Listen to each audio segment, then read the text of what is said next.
Hi po! So ngayon, marunong na kayo maghanap ng wholesale products, alam nyo na kung paano maghanap ng mga supplier, alam nyo na kung paano mag-analyze for wholesale, nakita nyo rin kung paano yung mga value propositions and brand health report, yung mga things surrounding sa pagkuha ng letter of authorization.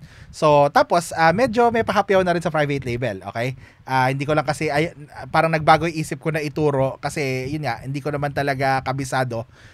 Alam ko siya, ginawa ko siya noon years ago, pero iba na kasi ngayon. Pero kung yun nga, kung pag-aaralan niyo lang yung mga kanina lang, yung mga ilang videos kanina, so magkaka-idea na kayo kung paano analyze for private label.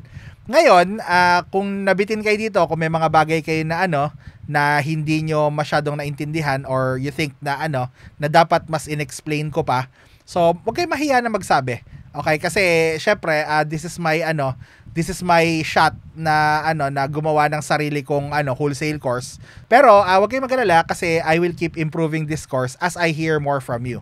So kailangan ko rin ng tulong nyo para ma-improve pa tong course na to. So please po, habang dinadaanan nyo ito, wag niyong kalimutan na bigyan ako ng feedback na, Coach, pwede bang ito, ganito. If it's something na pwede kong ituro na i-update, so i-update ko siya. Syempre, ayoko naman na mahuli kayo. Okay? And at the same time, kung meron kayong mga tanong na general, so mag-attend pa rin kayo dun sa Facebook group, magtanong kayo sa Facebook group, mag-attend kayo nung aking live.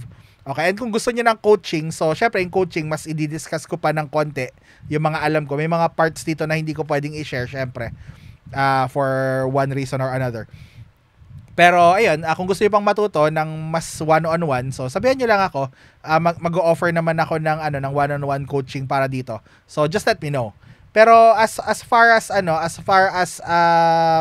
wholesale, traditional and advanced, so ito na po lahat ng kailangan ninyo so far.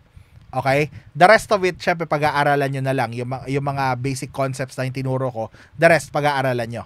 Okay, kung di nyo kayang pag-aralan o wala kayong time matuto, wala kayong panahon para matuto, pwede nyo i-hire out.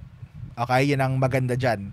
So, it's not about just doing everything yourself. Ako, napilitan ako na gawin lahat sa sarili ko noong time na ako yung nag-wholesale noon. Kasi una, wala ako masyadong maraming pera and I had a lot of time. Okay, parang nagki-care home lang naman ako sa gabi. Yan, di ako natutulog, parang ganon. Okay, pag wala yung mga bata, nasa care home lang ako. So, doon ko siya ginagawa.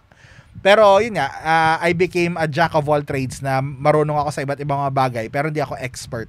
Okay?